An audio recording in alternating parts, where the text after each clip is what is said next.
कालस्य किं लक्षणं कति च भेदाः अतीतादि व्यवहार हेतु कालः सचैको विभुर्नित्यश्च।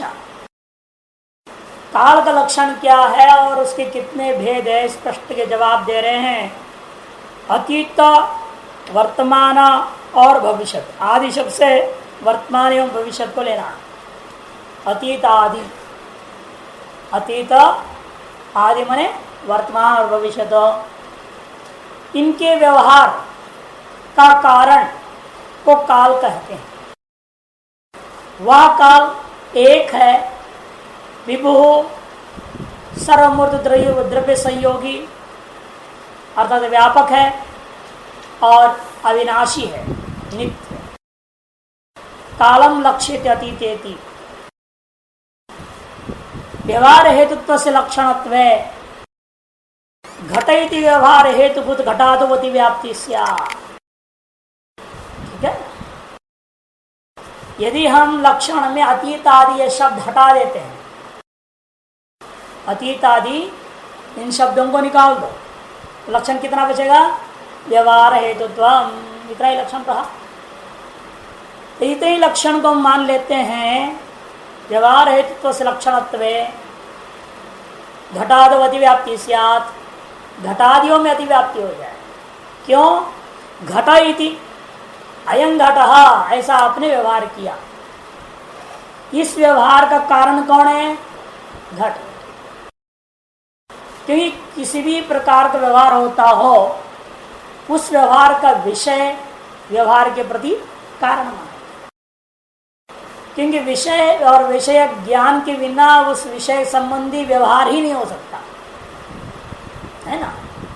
विषय और विषय संबंधी ज्ञान, इन दो के बिना उस विषय का व्यवहार आप कोई भी व्यक्ति कर नहीं सकता।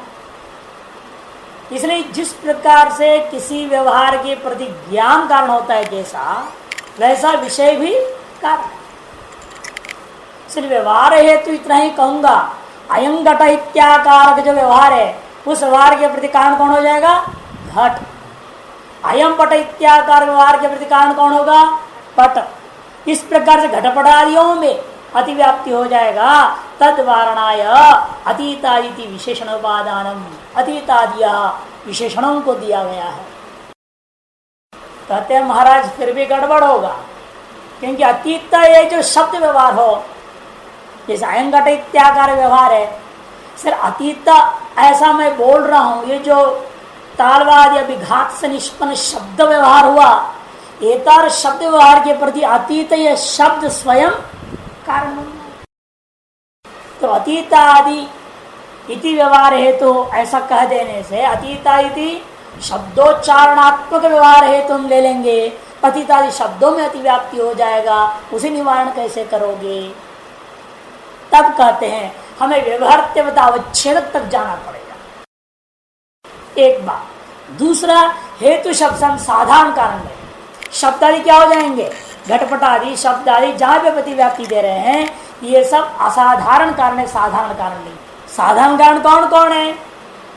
कालो देश प्राग अभाव, ईश्वर इच्छाज्ञान यत्नाः, प्रतिबंधका भावश्च, अदृष्टश्चेत साधारणाः।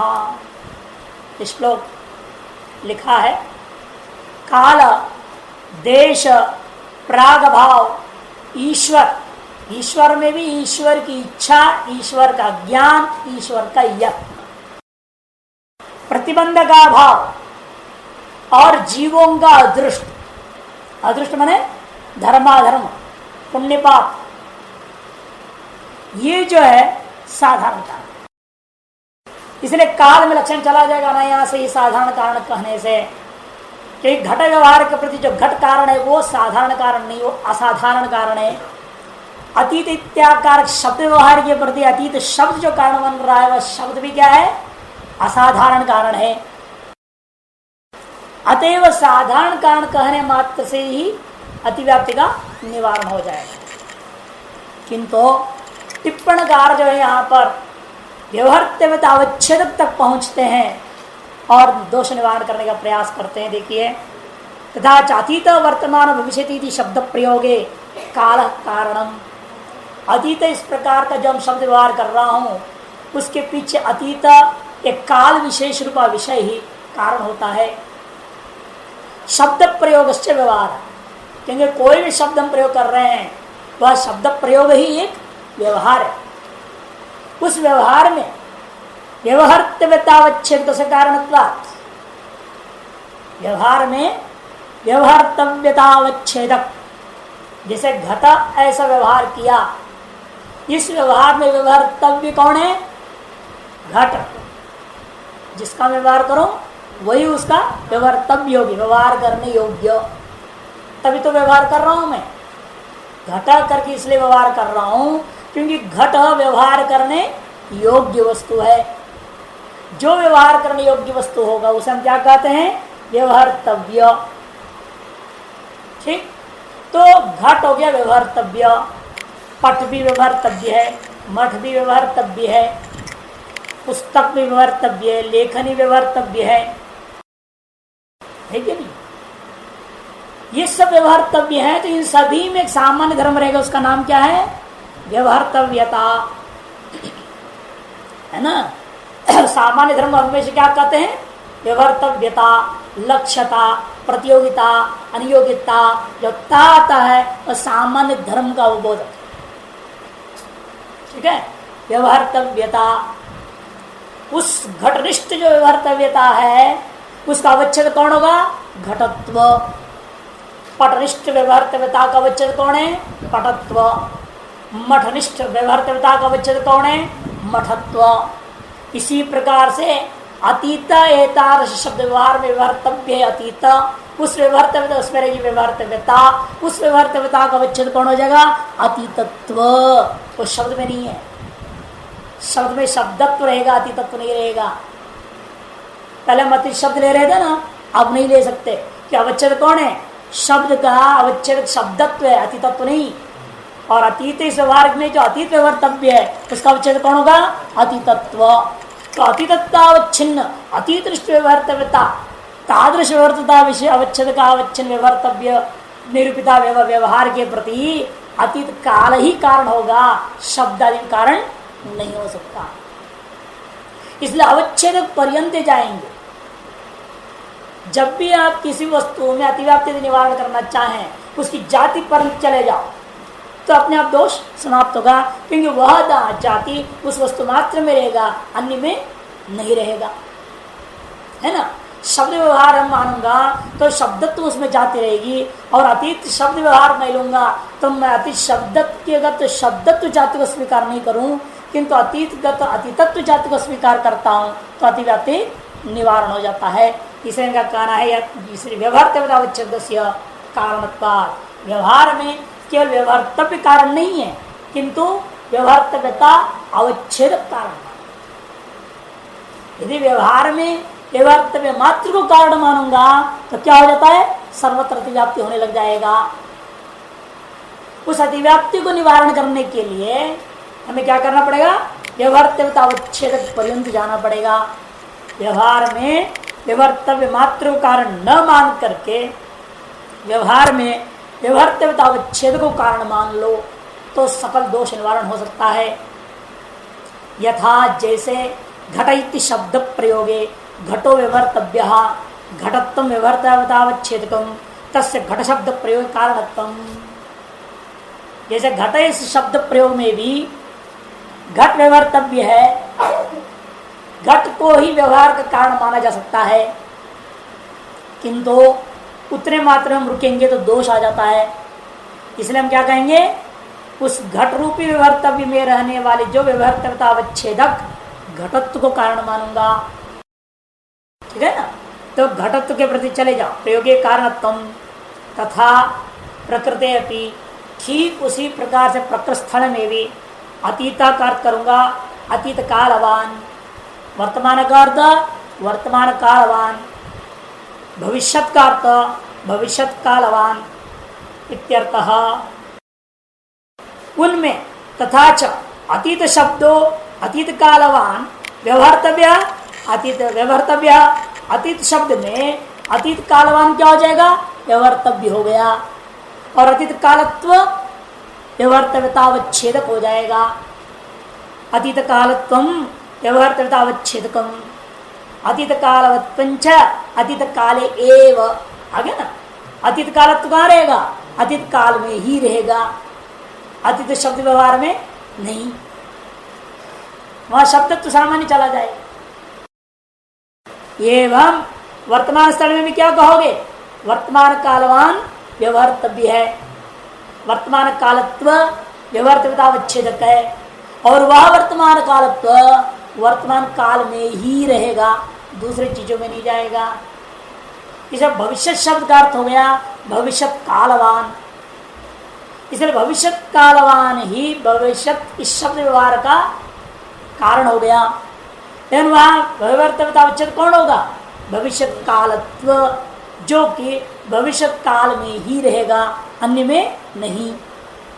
इस प्रकार से एवंच अतीतादि शब्द प्रयोगे, अतीतादि शब्द प्रयोग में अतीतादि शब्दों को मैं व्यवहार का कारण नहीं मानूंगा, किंतु अतीतादि शब्द प्रयोगे अतीतादि कालत्वस्य, अतीतादि कालत्व जो व्यवहार्तव्यतावच्छेदक है उसको कारण मानो।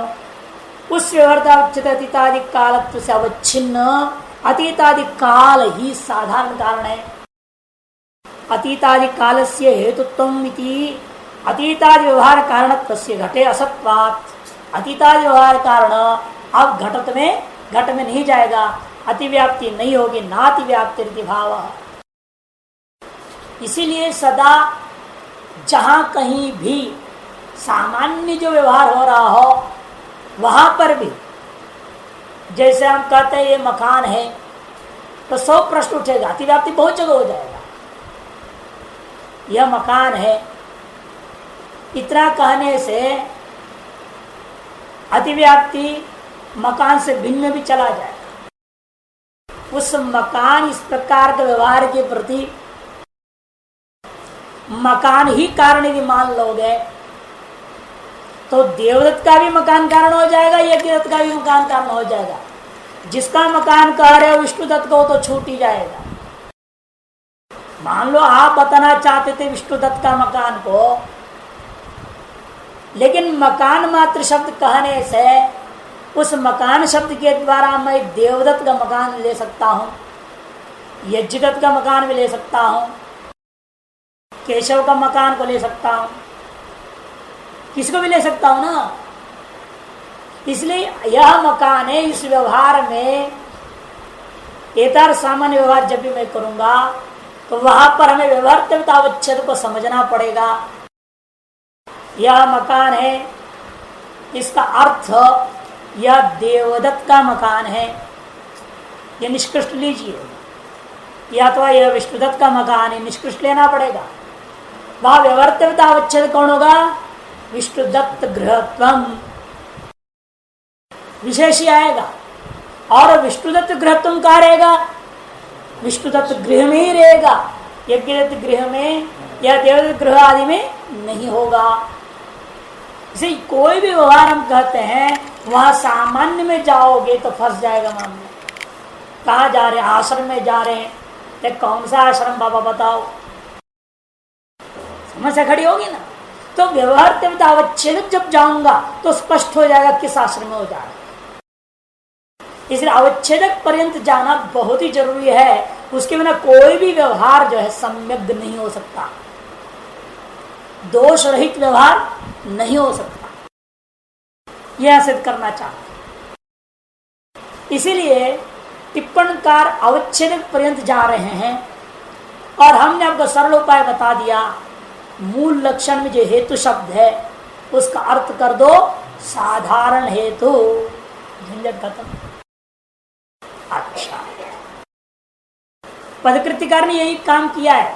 पदकृति में आप देखिए, अतीत इत्यादि यो व्यवहारो अतीतो भविष्य वर्तमान इत्याद्यात्मक तस्य असाधारण हेतु काल इत्यर्थ। उसका असाधारण हेतु काल करके लेना चाह रहे हैं, वो साधारण हेतु नहीं ले रहे, उस व्यवहार के प्रति असाधारण हेतु काल लेना चाहते।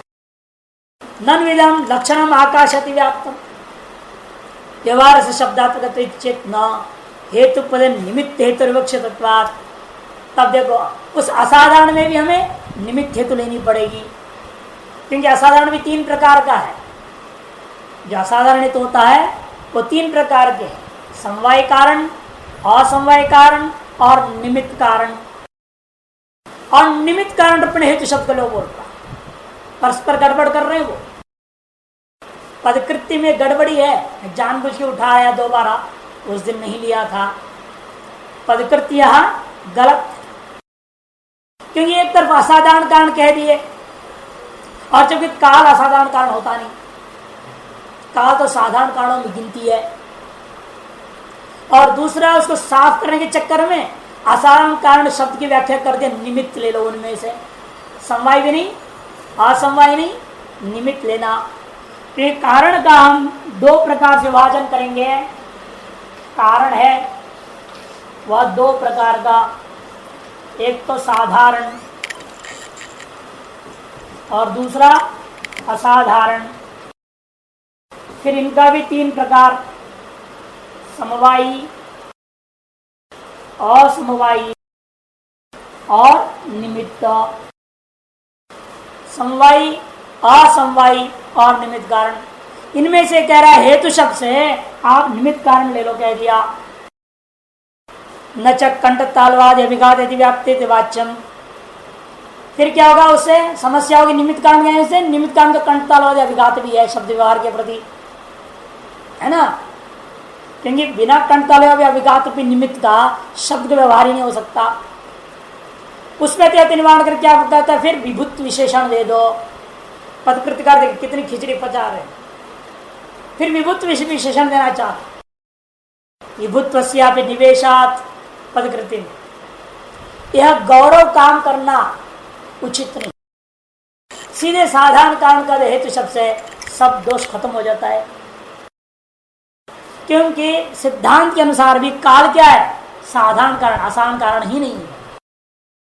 न्याय सिद्धांत में काल साधारण कारणों में, असाधारण कारणों में गिनती नहीं है। सबसे पहला ही नाम काल को लिया साधारण कारणों की गिनती में। कालो देश प्रागभाव ईश्वरेच्छा ज्ञान यत्ना प्रतिबंधका भावश्च अदृष्टश्चेति साधारणा। सबसे पहले काल का नाम दिया नहीं आए को। इसने पदकृतिकार पहली गलती की असाधारण कारण कहकर के हेतु शब्द का, फिर दूसरा गलती किया उसका निमित्त पर व्याख्या किया, और तीसरी गलती कर दे रहे हैं विभुत्व विशेषण जोड़ करके। इस तरह से काल का ये जो पदकृत्य है ना, पूरा का पूरा गड़बड़।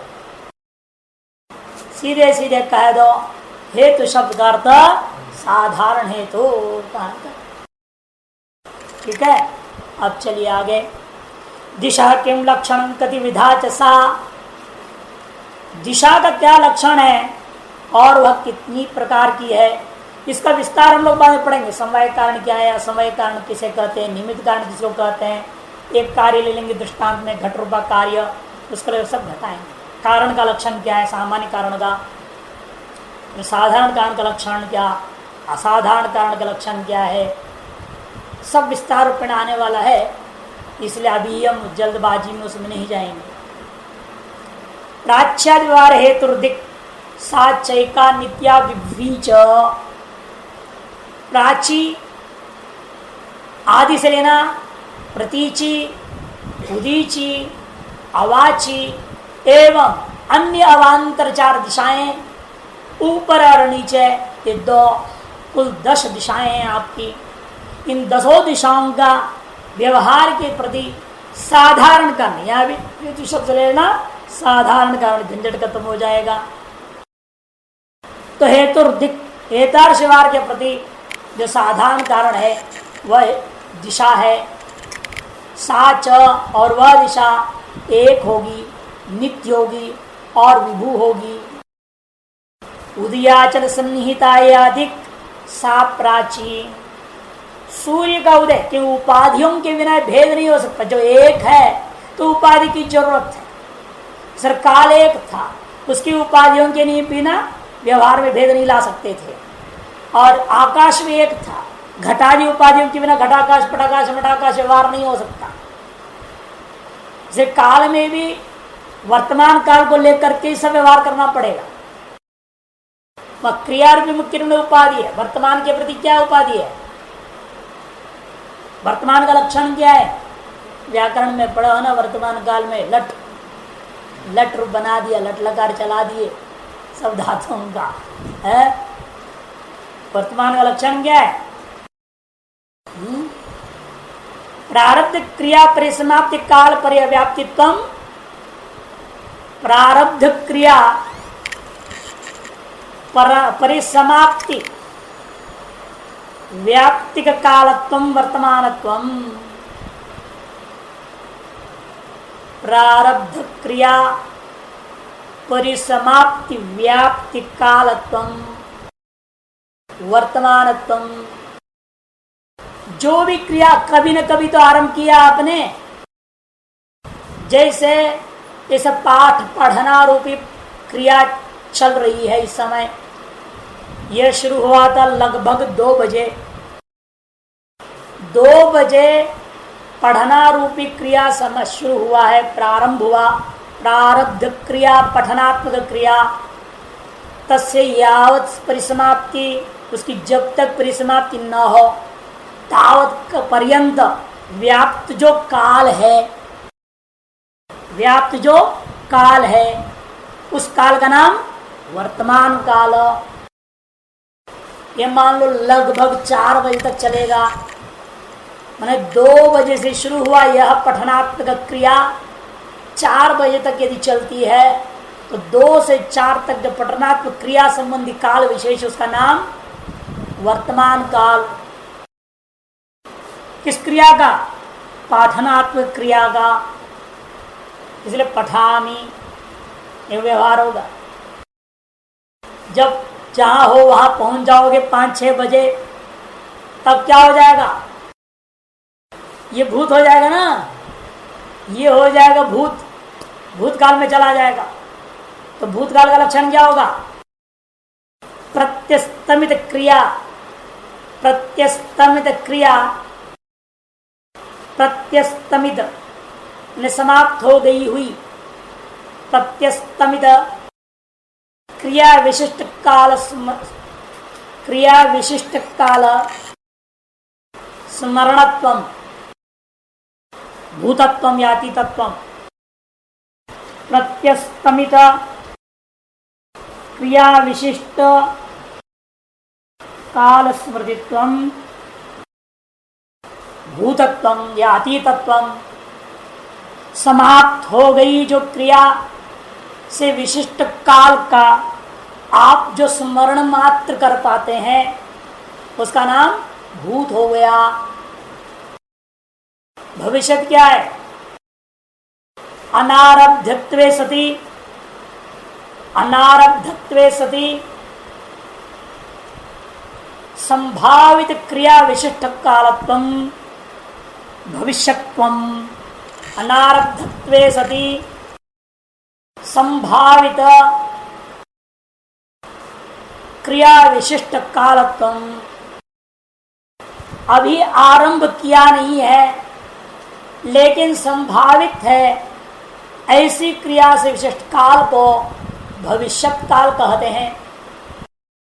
जैसे रात्रि का शयन है, अभी सोए नहीं है ना, सोएंगे आप सोएंगे, अभी तो कोई सो नहीं रहे। एक अच्छी बात है, आज पहला दिन है, इतना पाठ हो गया, आधे घंटे का भी कोई सोया नहीं तो अधिकतर आधे घंटे के अंदर एक थोड़ा एक झपकी ले लेते।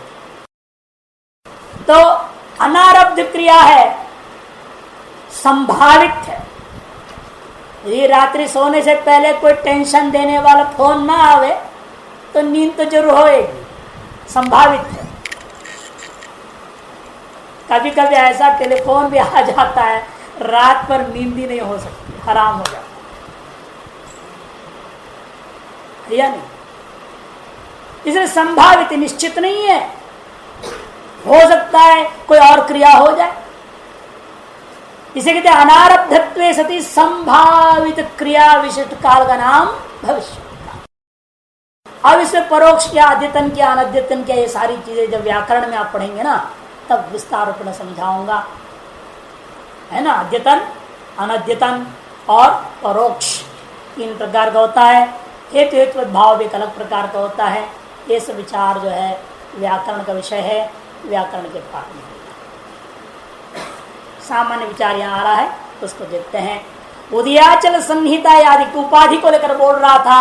आकाश में भी उपाधि थी, घटपट आदि। काल में क्रिया उपाधि, क्रिया को लेकर के वर्तमान काल हुआ ना, आरंभ हुई है क्रिया और जब तक समाप्त नहीं होती उस क्रिया की व्याप्ति काल को वर्तमान काल कह दिया। और जो परिसमाप्त क्रिया विशेष जो काल की स्मृति आप कर रहे हो उसका नाम अतीत काल हो गया, भूतकाल हो गया। और अनारब्ध होता हुआ संभावित क्रिया विशेष काल जो होने की संभावना है भविष्य में, उसको भविष्यत काल कहते हैं। मैंने क्रिया ही उपाधि है काल के प्रति। और दिशा में उपाधि क्या बन रही है? उदयाचल संहिता सूर्य है, सूर्य का उदय और अस्त यह पूर्व और पश्चिम दिशा के प्रति उपाधि बनेगा। और मेरु पर्वत उत्तर दिशा का उपाधि है और उसका विपरीत दिशा का नाम केवल दक्षिण दिशा बन जाता है। सूर्य और मेरु ये दो उपाधि है यहाँ दिशाओं के लिए। इसलिए उदयाचल माने सूर्य के उदय, जिस अचल, अचल माने पर्वत की ओर से होता है। उदय अचल संहिता, उदयाचल के सन्निहित जो दिशा है उस दिशा का नाम अवाची, प्राची, प्राची माने पूर्व। अस्ताचल संहिता यादिक, और सूर्य का अस्त जिस अचल की ओर पर्वत की ओर से दिखाई दे रहा हो उस अस्ताचल के सन्निहित जो दिशा है उसका नाम पश्चिम है, प्रतीची। मेरोह संहिता यादिक, मेरु के सन्निहित में मेरु पर्वत जिस दिशा में है उसको जानने की तरीका हम बताते ही हैं, जो चुंबक है उसके माध्यम से आसानी से जानी जा सकती है। उस दिशा का नाम उदीची, उत्तर दिशा है। और मेरोर व्यवहिता, मेरु की विपरीत दिशा का नाम अवाची है। और अवान्तर दिशा इन्हीं को जोड़कर होता है, ऊपर और नीचे इन दोनों से विलक्षण होता है। कुल 10 दिशाएं होती है। यहां पर भी यम प्राचीति, यम अवाची, यम प्रतीची, यम उदीची इत्यादि व्यवहार असाधारण कारणम दिख करके यहां पर भी बोल दिया। एतादृश व्यवहार के प्रति असाधारण कारण दिख नहीं है, इन व्यवहारों के प्रति साधारण कारण दिख है। यहां पर भी असाधारण नहीं होना चाहिए, साधारण ही होना चाहिए। हेतुर्दिगित उच्च माने प्रमाणवादवती व्याप्ति तत्वारण प्राचलवार हेतुर्दि, ये तो ठीक है। हेतुर्दिक इतना ही कह देते, हेतुर्दिक ऐसा कह देंगे तो क्या हो जाएगा? परमाणुवादी भी कारण है, परमाणु भी संसार के प्रति कारण है, जणु के प्रति कारण है। उसमें अतिव्याप्ति न हो इसलिए आपको कहना ही चाहिए व्यवहार हेतु, प्राच्य व्यवहार हेतु कहना चाहिए। और आकाश आदि अतिव्याप्ति वारण करने के लिए साधारण नीति, भी आसान थे और काट देना, दीर्घ काट दो, साधारण नीति बना लो। कि आकाश क्या है? साधारण नहीं, असाधारण का। यदि हेतु शब्द से असाधारण लेते आकाश में अतिव्याप्ति हो सकती थी। शब्द के व्यवहार के प्रति कारण क्या है? आकाश।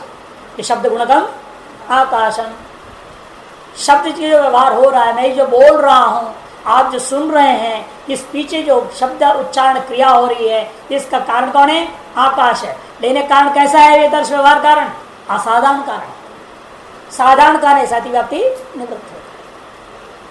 और साधारण कारणों में आकाश की गिनती नहीं है।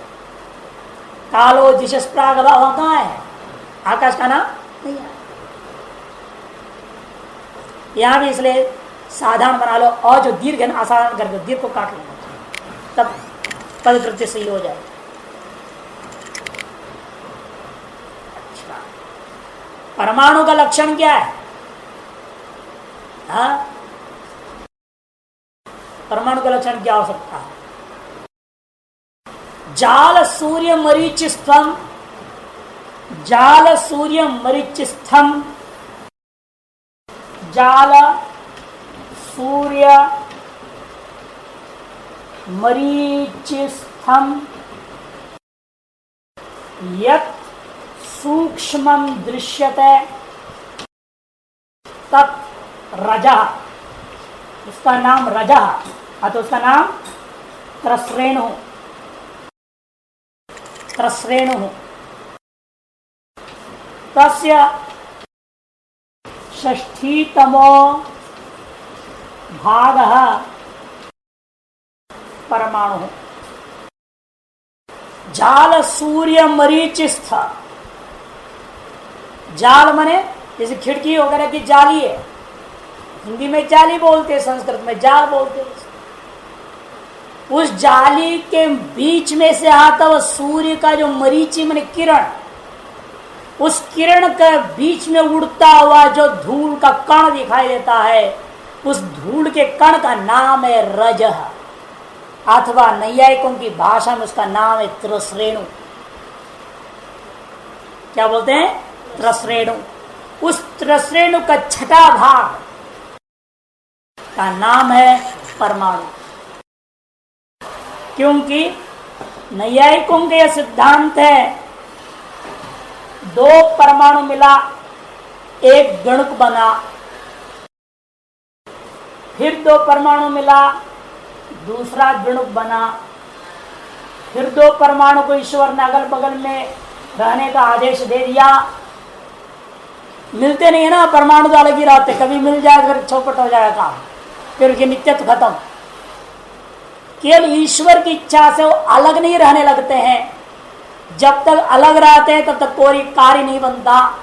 ईश्वर जब संसार को आरंभ करना चाहता है तब संकल्प करता है कि दो परमाणु मिलकर कार्य करें, और जब आपस में अगल बगल में बैठ जा लेते हैं और एक साथ एक कार्य काम करने लगते हैं, तब उसका नाम एक गणुक हो गया। अब ऐसे तीनों इकट्ठा होकर कार्य करें, यह ईश्वरीय संकल्प हुआ, तब इसका नाम एक कण त्रस्रेणु हो गया। इसलिए 6 परमाणु मिल करके एक त्रस्रेणु हुआ। इसलिए त्रस्रेणु का छठा भाग क्या है? एक परमाणु।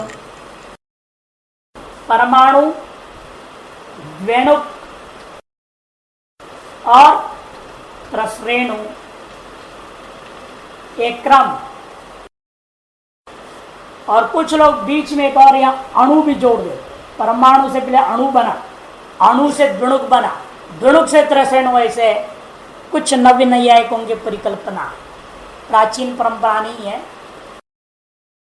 आत्मनः किम लक्षणम कतिविधश्च सह ज्ञानाधिकरणम आत्मा सद्विविध जीवात्मा परमात्मा चेति तत्रेश्वर सर्वज्ञ परमात्मा एक एव जीवस्तु प्रतिशरीरम भिन्नो विभुर्नित्यश्च।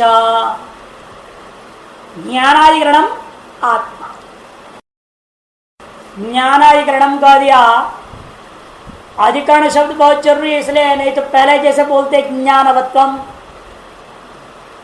जैसे कह दिया था ना, गंधवती पृथ्वी, स्पर्शवत व गंधाधिकरणम नहीं कहा, वहां अधिकरण शब्द प्रयोग किया। यद्यपि अधिकरण अर्थ में वत प्रत्यय होता, गंधवती माने गंधाधिकरणम, स्पर्शवत्याप गंधाधिकरण, स्पर्शवद्धिकरणम, स्पर्शा शीत स्पर्शाधिकरणम, उष्ट स्पर्शाधिकरणम, वो अधिकरण अर्थ में वत प्रत्यय होता है। लेकिन वहां अधिकरण शब्द न रख करके वत प्रत्यय का प्रयोग किया, और यहाँ ज्ञानवत ऐसा ना बोल करके ज्ञानाधिकरणम करे। क्यों? यहां भी संक्षेप में कह सकते थे ज्ञानवत्तम आत्मनः लक्षणम, और पुल्लिंग है आत्मा, लक्षण यही बनता ज्ञानवान आत्मा साध्यविदा, सीधा बोलना चाहिए। स्त्रीलिंग थी ना, गंधवती स्त्रीलिंग, जो पृथ्वी स्त्रीलिंग है, आप स्त्रीलिंग था, इसलिए शीत स्पर्शवत्य, आप बहुवचन है, वत्य शीत स्पर्शवती, शीत स्पर्शवत्यो, शीत स्पर्शवत्या बहुवचन। और तेज नपुंसकलिंग था, इसलिए उष्ण स्पर्शवत तेज, यह आत्मा पुल्लिंग है, इसे कहना ज्ञानवान आत्मा, ये लक्षण बना चाहिए। लेकिन अधिकरण शब्द प्रयोग कर रहे हैं तो महान गौरव काम कर रहे हैं, शरीरकृत गौरव है। और नैयायिक लोग, वैयाकरण लोग बहुत ही ज्यादा इस पर महत्व देते गौरव लाघव के प्रति। गौरव और लाघव का चिंतन नैयायिक और वैयाकरणों के समान वेदांती नहीं सोचता। गौरव मैंने बताया था ना 3 प्रकार का, शरीरकृत गौरव लाघव, संबंधकृत गौरव लाघव और उपस्थितिकृत गौरव और लाघव। हमने मान लो कह दिया बिड़ौजा, बिड़ौजा, समझ में आई कुछ बात? इसका अर्थ आपके दिमाग में उपस्थित हुआ नहीं? बिजली चमकी, अब कुछ अर्थ समझ में आ गया? शब्द वही, जो बिड़ौजा शब्द है उसी का अर्थ बिजली चमकना है। लेकिन बिड़ौजा कहा, अर्थ उपस्थित नहीं हुआ। अब बिजली चमका कहते फट समझ में आ गई बात, अर्थ उपस्थित हो गया।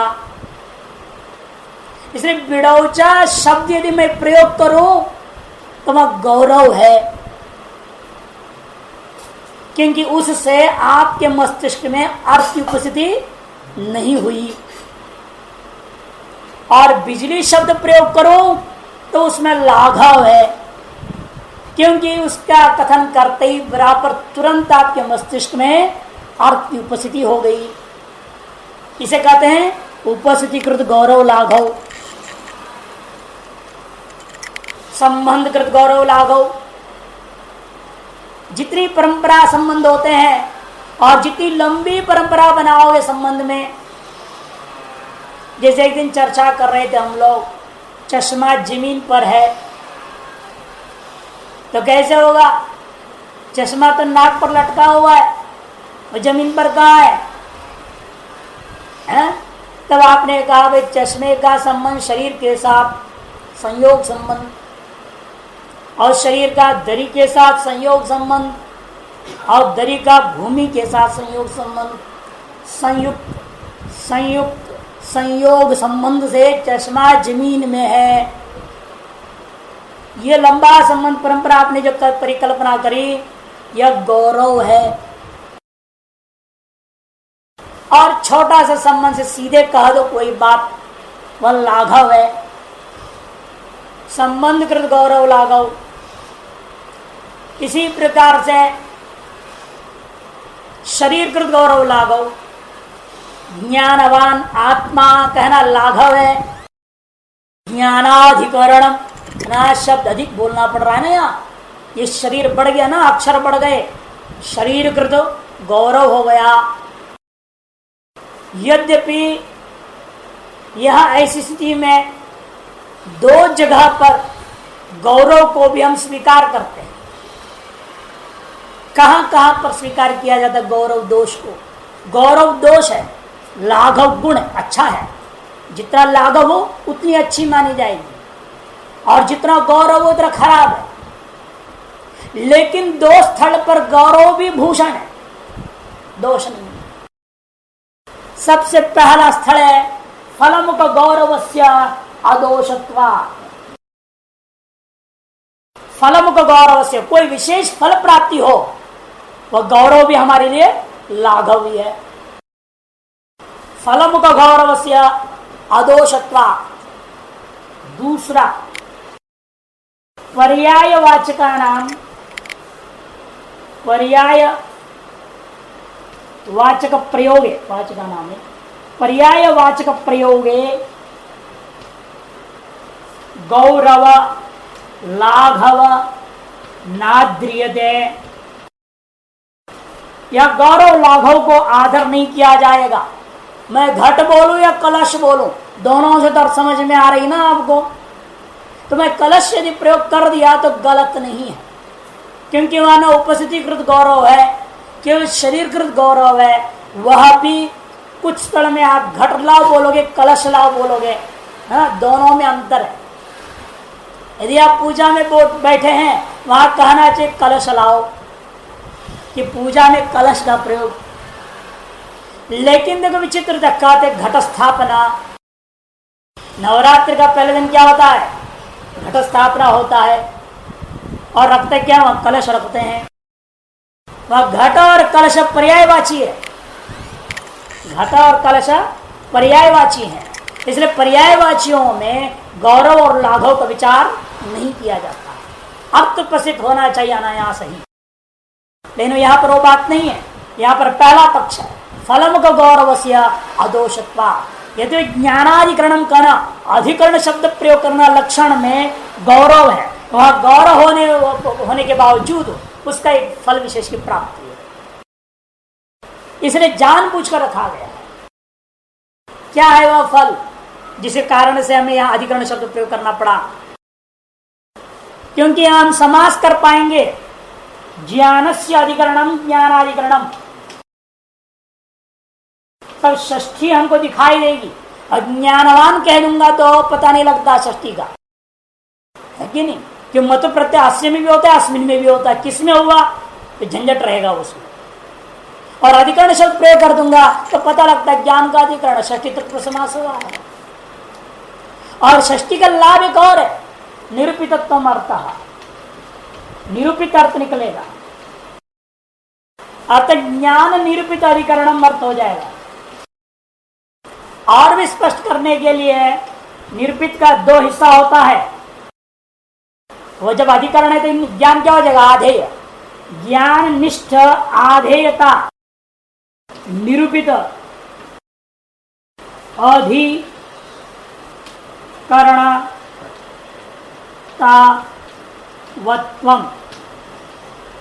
आत्मनः लक्षण। ज्ञाननिष्ठ आधेयता निरूपित अधिकरणतावत्वम्, इतना लंबा लाभ हो जाता है, और ऐसे कहने में कहीं भी कोई भी दोष नहीं रह जाता। ज्ञाननिष्ठ आधेयता निरूपित, क्योंकि जो रहता है उसका नाम क्या है, आधेय। जैसे आप बैठे हैं, आपका आधार कौन है, पृथ्वी। आप इस समय पृथ्वी पर बैठे हैं तो पृथ्वी आपका आधार है, और पृथ्वी पर बैठे हुए आपको हम क्या कहेंगे, आधेय। इसलिए आप में रहेगी आधेयता, छात्रनिष्ठ आधेयता निरूपित अधिकरणता वत्व पृथ्वी में।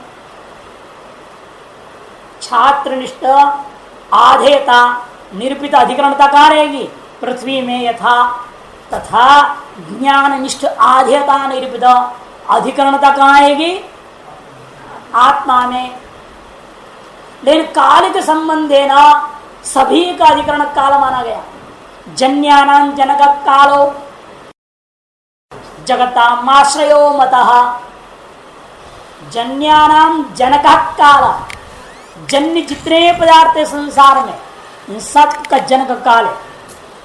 तभी तो पूछते ना, आप पैदा हुए तो कब पैदा हुए, date of birth, date of death सबका होता है। जितने भी जन्य है इनका जनक कोई न कोई काल है, काल में ही हुआ। और समस्त जगत का आश्रय, जगताम आश्रयो मतः, न्याय सिद्धांत मुक्तावली कारिका बोल रहा हूं मैं। जन्यानाम जनक कालः जगताम आश्रयो मतः। संपूर्ण जगत का आश्रय जब काल है तो ज्ञान का भी आश्रय काल नहीं होगा क्या? लेकिन वह आश्रय जो काल है वह कालिक संबंध देना माना गया, इसलिए यहां समवाय संबंध जोड़ देना बस। जिस वहां भी जोड़े थे ना गंध में, समवाय संबंधावच्छिन्न गंध समनाधिकरण द्रव्य व्याप्य जाति मत्वम बनाया था ना, वैसे यहां पर भी जोड़ना पड़ेगा। समवाय संबंधावच्छिन्न ज्ञान निष्ठ आधेयता निरूपित कह रहे।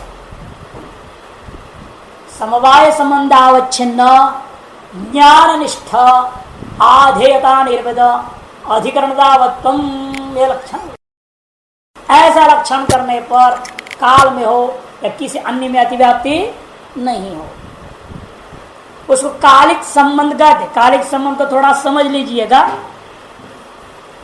कालिक संबंध कहते काले भवम कालिकम, काले भवम इति कालिकम।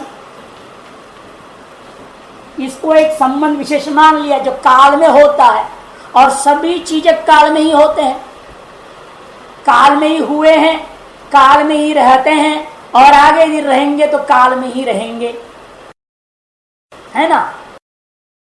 बीता हुआ जितना आपका आयु है वो भी काल ही था, अभी जो है ये भी काल में ही है, आगे भी जब तक जिंदे रहेंगे तब तक काल में ही गिना जाएगा, या मुख काल में जी रहा है। इसे कहते हैं ना 50 वर्ष हो गया, 51 हो गया, 52 हुआ, 53 हुआ, 54 हुआ, 55, गिनते जा रहे हैं। इतना वर्ष क्या हुआ? लोग कहते इतना वर्ष हम बढ़ गए, अरे इतना वर्ष बढ़े नहीं, इतना वर्ष घट गए। अरे उतने वर्ष आयु खत्म हुआ कि बढ़ रहा है? आपके 50 वर्ष आयु खत्म हो गया, इसे बोलना चाहिए महाराज हमारे इतने वर्ष आयु घट गया, और बाकी कितना है भगवान जाने। भगवान जाने कितना और जिंदे रहेंगे। लोग कहते इतने वर्ष बड़े हैं, हम बुढ़े हैं, हम बड़े हैं आपसे। अरे हम आपसे बड़े नहीं, आप हमसे छोटे हैं, क्योंकि आपकी 50 उम्र बीत गया, हमारे तो 45 ही बीता भी।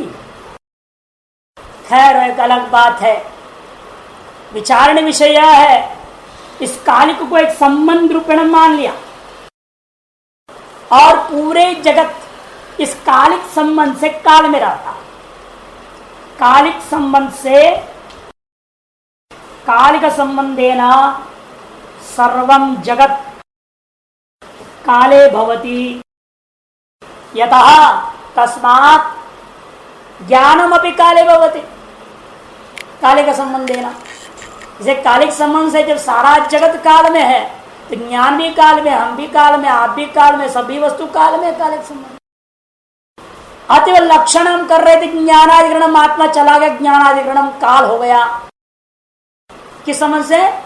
कालिक संबंध से। लेकिन कालिक संबंध से कौन चीज काल में नहीं रहता? यदि सर्वम जगत कह दिए हैं, सर्वम जगत मतलब कार्यात्मक जगत की समझना। क्यों? नित्येषु कालिक अयोगा, नित्येषु कालिक अयोगा, नित्येषु कालिक अयोगा, नित्य पदार्थों में कालिक संबंध का योग नहीं होता। अर्थात नित्य पदार्थ जितने परमाणु है, आकाश है, आत्मा है, दिशा है, ये जो नित्य पदार्थ हैं वे कालिक संबंध से काल में नहीं रहते, क्योंकि उत्पन्न ही नहीं हुए हैं। तो किस काल में पैदा हुआ बोलोगे उसको? वो नित्य है ना। इसे सर्वम जगत कहने से कार्यात्मक जगत को ही लेना, कारणात्मक नित्य जगत जो है, परमाणु, आकाश, दिग्ग वगैरह, इनको छोड़ दे। इसे सामान्य नियम बना दिया नैयायिकों ने, नित्येशो कालिक अयोगा। नित्य पदार्थों में कालिक संबंध से वो नित्य पदार्थ काल में है ऐसा आप नहीं कह सकते, अयोगा। इसलिए कालिक संबंध से आप दोष अन्य सब जगह दे सकते हैं, नित्य पदार्थों को लेकर नहीं दे सकते। और ज्ञान के कार्य उत्पन्न होने वाला वस्तु है आत्मा में, इसलिए कार्य होने के नाते यहां लगा सकते हो। कालिक संबंधे न ज्ञानाधिकरण कौन हो जाएगा? काल हो जाएगा। वह अतिव्याप्ति निवारण करने के लिए समवाय संबंधावच्छिन्न ज्ञाननिष्ठ आधेयतावत्तम, इसको लक्षण बनाना पड़ेगा। ऐसा जो लक्षणों से विशिष्ट जो आत्मा है, स आत्मा द्विविधा, दो प्रकार का है, जीवात्मा परमात्मा चैती। एक का नाम जीवात्मा है, दूसरे का नाम परमात्मा है। लेकिन पहला परमात्मा का लक्षण बता रहे हैं। तत्र उन दोनों को बीच में परमात्मा एक एव, परमात्मा एक ही होता है, और वह ईश्वर सभी पर शासन करने के स्वभाव वाला होता है, और वह सबके हृदय में रहने वाला भी है। अतएव अंतर्यामी रूपेण, अंदर में भी है, अतएव वह सर्वज्ञ, सर्वज्ञ जीवस्तो। लेकिन जीवात्मा प्रति शरीरम भिन्नो, प्रत्येक शरीर को लेकर वो अलग अलग हो जाता है। अर्थात शरीर रूपी उपाधि, और शरीर रूपी उपाधि का पीछे कारण मन, अंतःकरण रूपी उपाधि। यह अंतःकरण ना होता तो शरीर कहां से पैदा होता? यह अंतःकरण ही गड़बड़ कर रहा है ना, यही इधर से उधर जाता है, शरीर तो यहीं रह जाता है। ये तो यहां जन्मा यहीं मर गया, खत्म हो गया कहानी। लेकिन जो अंतःकरण है वही जाता है यहां से एक जगह से दूसरे जगह, सब जगह घूमता है और व्यवहार करते हैं। आत्मा घूमता है, घूमता है, आने जाने वाला है, अंतःकरण है। दर्पण को घुमाते हो, लगता है सूर्य ही घूम रहा है। सूर्य को आप बाहर खड़े होकर प्रतिबिंबित कर रहे हैं दर्पण के द्वारा। जैसे जैसे दर्पण को घुमाएंगे यहां प्रतिबिंबित दीवार पर बदलते जाते हैं दिशा। लेकिन वहां कौन घूम रहा है? सूर्य नहीं, दर्पण। तद्वत यह आत्मा एक नित्य विभु, वह घूमता फिरता नहीं है। नैयायिकों का भी कहना है वह जीवात्मा घूमता नहीं है। प्रति शरीरम भिन्नो विभु नित्य। जीवात्मा भी विभु है, व्यापक है, सर्वमूर्त द्रव्य संयोग और नित्य भी है। यही आगे गड़बड़ हो गया। कल्पितत्व हो तो नष्ट हो जाता, लेकिन कल्पित नहीं है तो जीवात्मा नष्ट होता नहीं।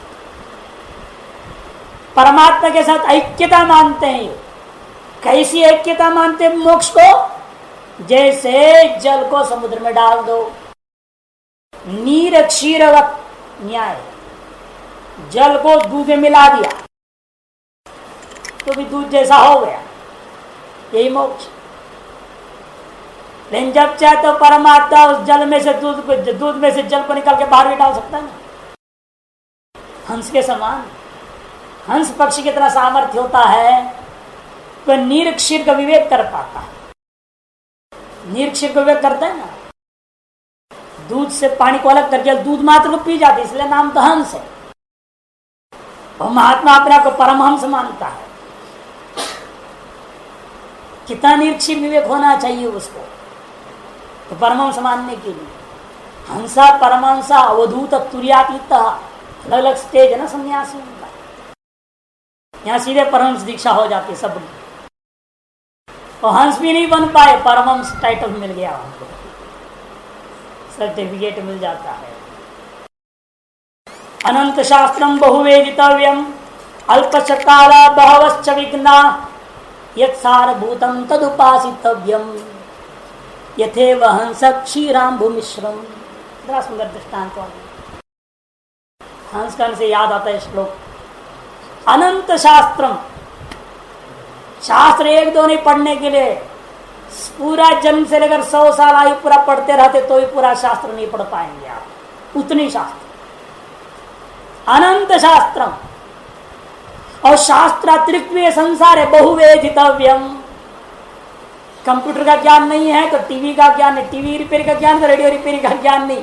बहुत सारी क्या क्या जानोगे, मोटर रिपेयरिंग जानोगे, कार ड्राइविंग जानोगे, एरोप्लेन ड्राइविंग जानोगे, क्या क्या जानोगे। बहुवेदितव्यम। शास्त्र भी बहुत है, उसमें वेदित भी बहुत है। उससे फिर संसार देखोगे तो वहां भी बहुवेदितव्यम। अल्पशकाल आयु कितना मिला है? 60, 70, 75। आजकल तो सब यूरिया ब्रांड है ना जीवात्मा। यूरिया ब्रांड तो 50 भी पूरा होना मुश्किल। हम लोग के माँ बाप के जमाने में शहर क्या, जो माँ बाप जवान थे जब ना, जब हम लोग हमको पैदा किए, उस समय एक शेर के लिए, जो घी के लिए 1 रुपया लगता था।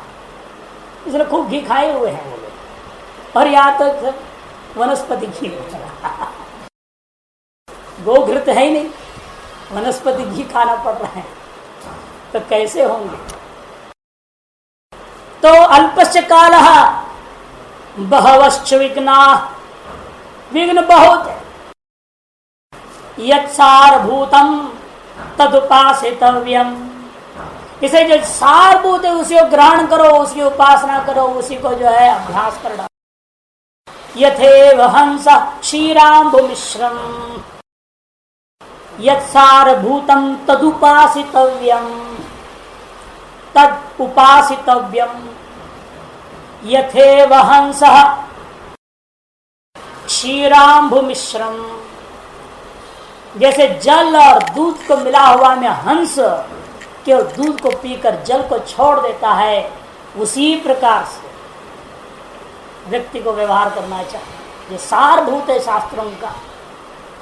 पढ़ लो, इसलिए हम कहते लघु पढ़ लो, तर्क संग्रह, अर्थ संग्रह, सांख्य। अब पूरा न्याय में मत भिड़ो, फायदा नहीं। इतना खोपड़ी ज्यादा घिस के क्या फायदा। वेदांत लक्ष्य वो छूट जाएगा। एक था महात्मा, उसका नाम करुणानंद, बहुत अच्छा खोपड़ी था।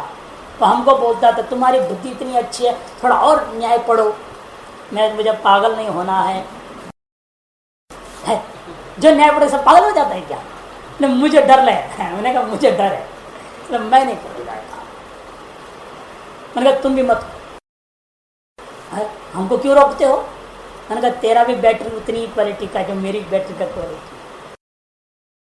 तो हमसे तुम्हारा उम्र कितना है? 1 साल का फर्क है ना। तुम हमसे 1 साल छोटे हो, लगभग 1 साल मान लो। तो एक ही जमाने में बना हुआ बैटरी है ना, मेड इन 2004 जैसे होता है। एक ही सन में लगभग बना हुआ बैटरी है, एक्सपायरी डेट भी बराबर होएगा, है ना। हमारी तुम्हारी बैटरी की कैपेसिटी सेम कंपनी के हम लोग हैं, तभी तो महात्मा बने हैं। अलग कंपनी के होते तुम गृहस्थ होते, मैं साधु होता। कंपनी भी सेम, सिर्फ परमात्मा ने दोनों को साधु बनाया। तो कंपनी सेम है, मैन्युफैक्चरिंग डेट सेम है, तो क्वालिटी कंट्रोल में भी समान होगा। इसे तुम खतरे में मत पड़ो। मेरे को तो अपनी क्वालिटी समझ में आ रही है, ज्यादा मैं न्याय में जाऊंगा तो पागल हो जाऊंगा, और तू भी न्याय में ज्यादा जाएगा तो पागल हो जाएगा। और सच कहेंगे 3 साल बाद पागल हो गया। वो पढ़ता रहा, मैं छोड़ गया, वेदांत में लग गया, और पढ़ते पढ़ते पागल, बैटरी फेल हो गए। बेचारे उनके गुरु सत्यानंद जी महाराज करके थे, इतना मेहनत की, उसको कहाँ ले गए, कैसे कैसे करके उसके दिमाग को ठंडा किया। फिर उत्तरकाशी में के साथ में सब जगह धीरे धीरे होश आया। नहीं तो 24 घंटा अवच्छेद का अवच्छेद का अवच्छेद में लगा रहता था। दिमाग गर्म हो गया। तो हर चीज के है ना, कहते नहीं तो वनस्पति घी वाले माल है, कहाँ टिकेगा ज्यादा। इसलिए यदि सारभूतम तदुपासते, जितनी जरूरत है थोड़ा थोड़ा न्याय, थोड़ा मीमांसा, थोड़ा सांख्य, थोड़ा योग, ताकि ब्रह्मसूत्र ठीक ठीक अंदर घुसे। यदि ब्रह्मसूत्र ठीक से अंदर नहीं गया तो विपरीत भावना तो निवृत्ति नहीं हो सकती। ये संशय और विपरीत भावना, ये 2 बाधक है मुक्ति में। संशय की निवृत्ति तो उपनिषदों से हो जाएगा, लेकिन विपरीत भावना दिमाग में तर्क घूमते रहते हैं, वो भी हो सकता है। वो नया जो कर वो भी सही होगा, रामानुजाचार्य जो बोल रहे हैं वो भी ठीक होगा, मध्वाचार्य जो बोल रहे हैं वो भी ठीक होगा, निम्बार्क जो बोले गलत, थोड़ा मूर्ख थोड़ी था, तो वो जो कर वो भी सही होगा। अब बस इसी में विपरीत भावना में फंस जाएगा आगे, ये सही कि वो सही, वो सही कि वो सही है, वो खिचड़ी पक जाएगी। उससे बचने के लिए सब थोड़ा थोड़ा कर लेंगे, ताकि ब्रह्मसूत्र सही ढंग से समझ में आ जाएगा, विपरीत भावना समाप्त होगी, मनन सही होगा, निध्यासन होकर के मुक्ति हो सकती। यत् सारभूतम तदुपासते। ओम पूर्णमदः